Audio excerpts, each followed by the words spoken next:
Well, it's a beautiful late October Sunday morning, and I thought I'd sum up on the AA Suffix project that's been in my workshop for a little while now, because it's done. There's your spoiler. Right, what was the aggravation I had though? Enjoy.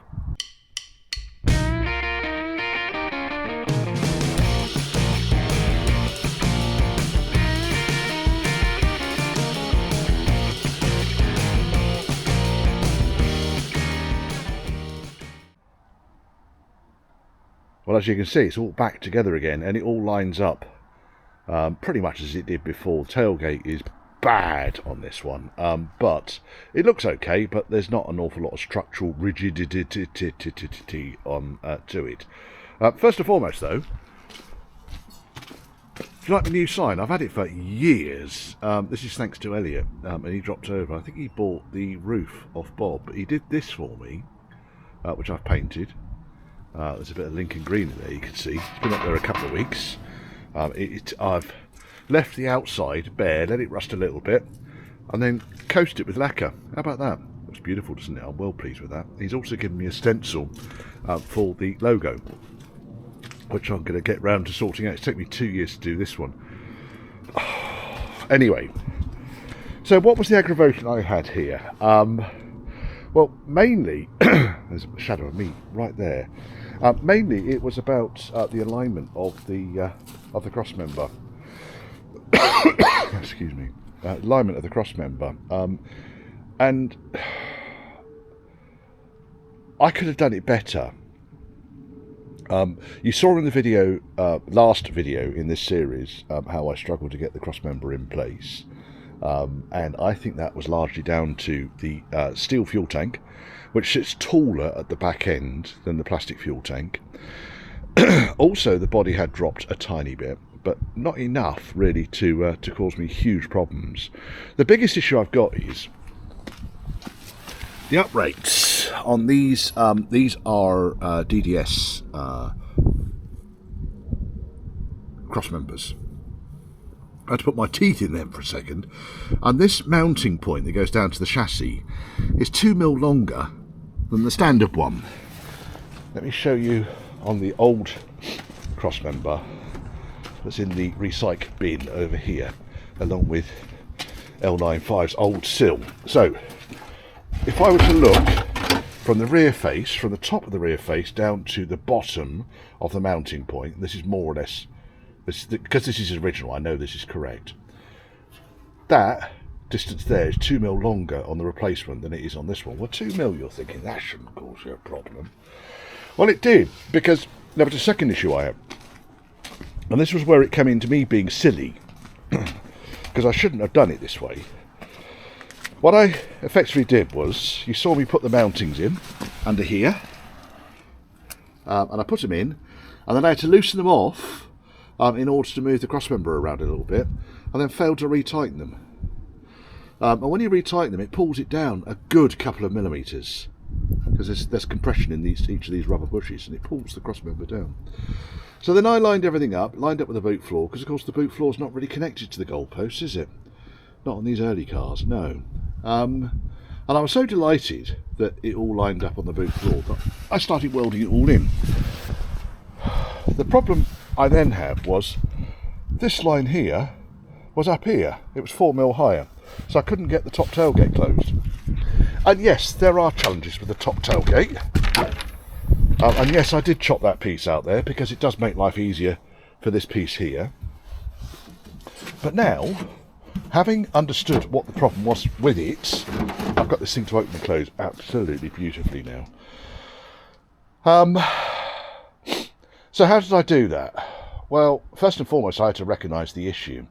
I had to recognise that, oh shit, I've welded the goalposts on 2mm too low, and that coupled with the 2mm too much on the height of the Crossmember gave me 4mm of difference. And you can see here the telltales on the rubber. That's where it should be, and that's where it was. Doesn't seem like an awful lot, but I tell you what, that there is enough that this rubber then doesn't actually follow the profile of this indentation here properly, and you end up with a load of fresh air at the top here. So I was able to confirm that really by putting the rear wings on, and I didn't video any of this because I wasn't in a fearsome temper. I was just heads down and trying to understand what it was I'd done wrong, because all of this is non-billable time, and I don't really like non-billable time. So I put the rear wings on both sides, and then found that the lower tailgate was definitely too high. This was my problem. So I thought, well, do I chop the goalpost off and re-weld it? Well, no, because it all actually looks really, really tidy. And part of half the problem, I think, is down to the pattern crossmember, and the other half is down to my mistake. So what I ended up doing was cutting the hinge mountings off the rear face of the crossmember, and re-welded them on 4mm lower down. That then allowed me to lower the tailgate down by a couple of millimetres. I then encountered another problem, which was the wood that's been put on the inside here was now pressing too hard against this rubber seal here. So I had to, look how beautifully that closes now. I had to then trim that back. And as you can see on the inside here, well, there's not an awful lot of tailgate behind this.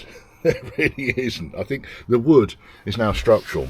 So I've suggested to the customer that really he wants to be finding a better tailgate than this one. But now I've got a standard size tailgate fitting into a standard size tailgate hole by adjusting the hinge locations. You should be able to put any exposed hinge tailgate onto this particular car. How would I stop this from happening next time? Well, I'd do it the same way as I did it last time. Not the time I did this one, which is to locate the crossmember onto the crossmember, to hold the crossmember tight against each end, to fit the bottom tailgate, and without adjusting either of the pins on each side, close it. And if it won't close, jack up the goalpost until it does close. And then once it has closed, put a tack of weld on the bottom of each goalpost. Then you could take the tailgate off and finish the job. That would have made life a whole lot easier, Richard. It really would have done. The end result of what I've done here has achieved the same thing. But there was a lot of head scratching in here. And I really don't need the head scratching. It was a silly mistake. But that said, everything now is back on. It needs a wash. Everything lines up. Everything is absolutely beautiful on this thing. The only thing that I'm not happy with is the fast idle on the cold start. It's biblical. So I'm going to see if I can adjust the carb fast idle down a little bit. But otherwise, this is all done. And I'm pleased with it. So crossmember's on. I'm going to go out for a test drive in a moment. I'll take you along with me and I'll show you how this overdrive works. And that then is the conclusion of this project.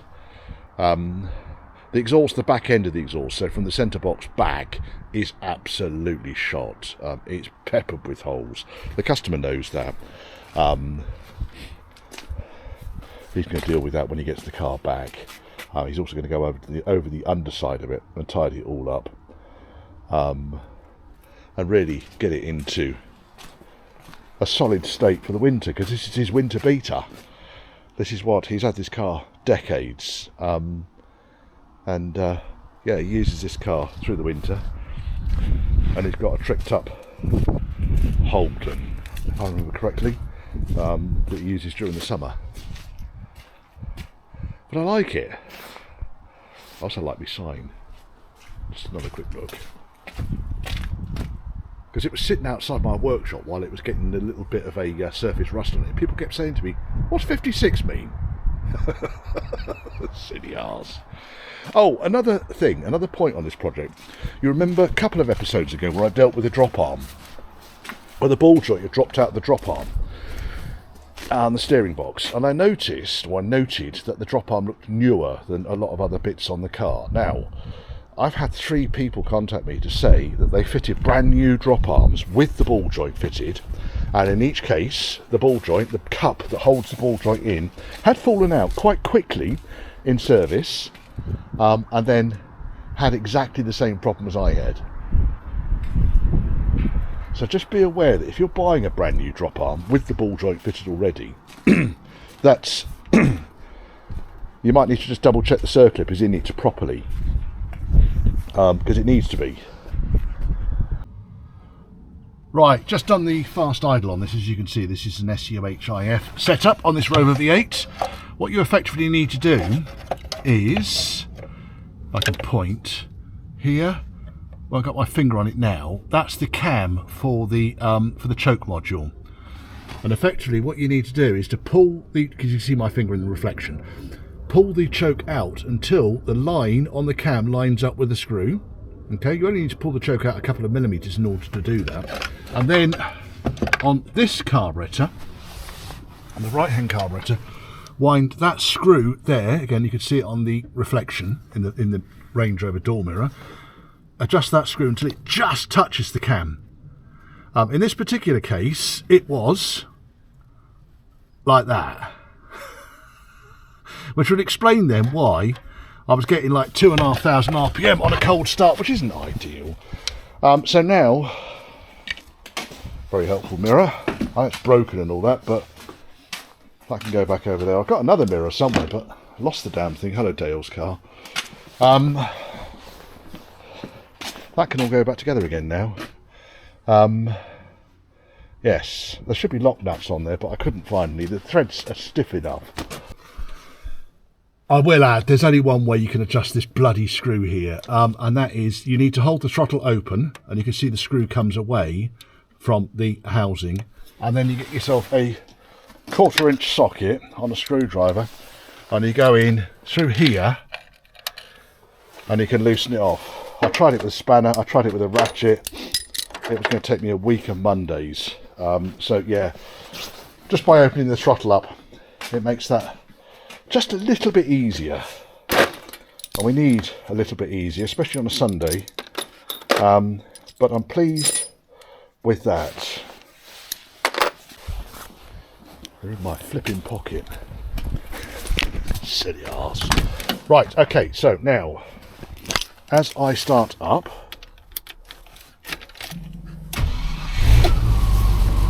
nice sensible, choke's just out, and start to pull the choke out.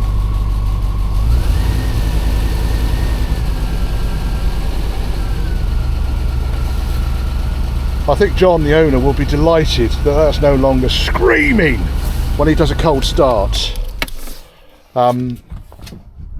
which is a bonus. Right, let's get the air filter back on again. Right, let's go for a drive. I'm going to go for a drive backwards to start off with, because I just need to get this out of my yard.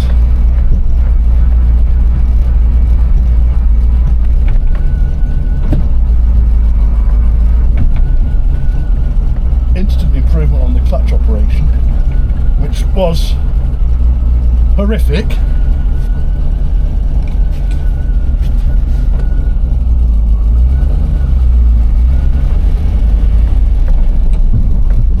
Right, so overdrive's out at the moment.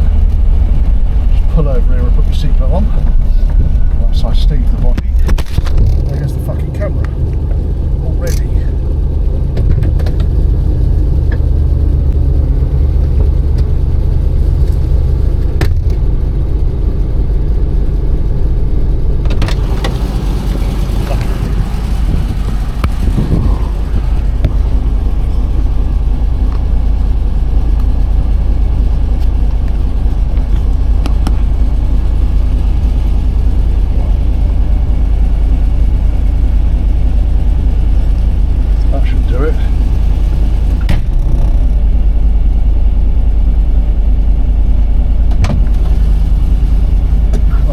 Sorted out that fast idle, because that was ridiculous. Absolutely fucking ridiculous. I don't even know if that's looking at me now. It is now. Right, let's overdrive on.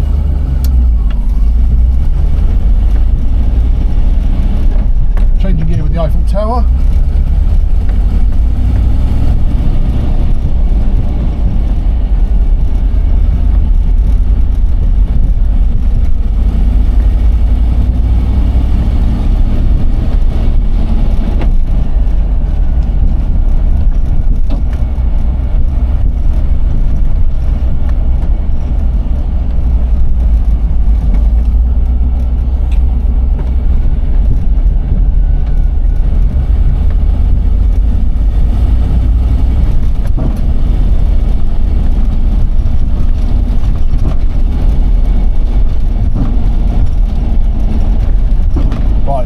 indicators. Wipers, indicators, there we are.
speed related and not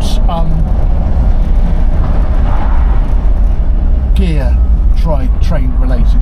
Let's go into put it into high range, so into neutral, into low range, and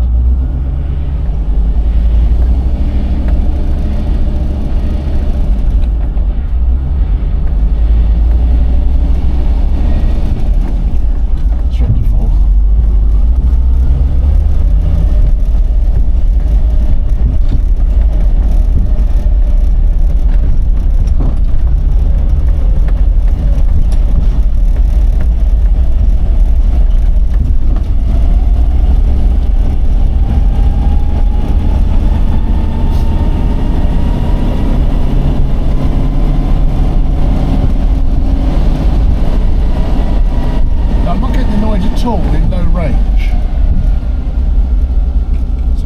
neutral and into high range.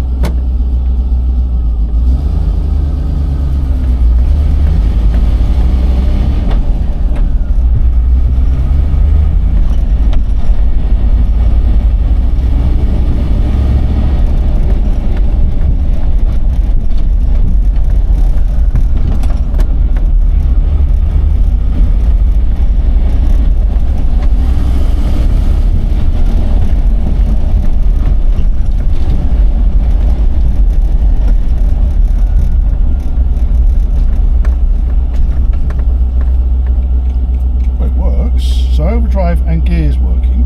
I've got a very slight noise, grating noise, which I'm sure you picked up on that. Now, handbrake. Does the handbrake work? Yeah, handbrake works. Good. Right. Seems to tick over nicely now. Yeah, doesn't it? Oh, let's turn that off. Well, further testing, noise has gone away. I was fairly confident it was the new shoes on the handbrake drum bedding in, and just putting a couple of miles on it, the noise is more or less gone now. The tyres are noisy, and there's definitely a click coming from one of the tyres. I suspect there's a stone stuck in it or something stuck in one of the tyres. They're not the quietest tyres really on a Range Rover, but the thing, it performs beautifully. So going up down the gears, no problems at all. The overdrive is nice and quiet, which I'm surprised about actually. The only kind of minor issue I've got with it is the gear stick is difficult to go direct from third to fourth, and the customer was aware of that. Of course, there will be a problem with two problems. First and foremost, the exhaust is blowing. I can't stop the damn thing blowing. It's made out of rust. And the second thing is sodding tailgate's popping open. So I'm going to need to adjust this. It needs fine tuning. I'm wondering if I could bring the lower tailgate down another millimetre or so, and see if we can get this to click in properly. And it needs a wash as well, look. But other than that, it's driving nicely. It's a nice drive. I like driving it. I'm looking forward to getting me... Oh, sorry, no. Nearly spoiled the big surprise then. The big Christmas surprise. Right, so I'm going to get this tailgate sorted out.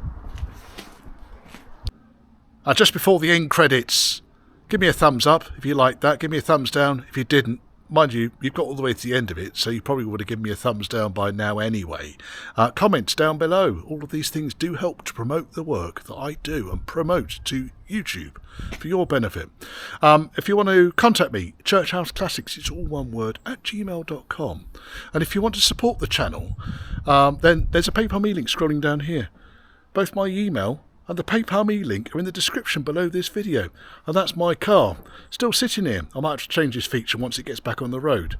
It'll embarrass me enough into getting this back on the road. Anyway, thank you very much for watching.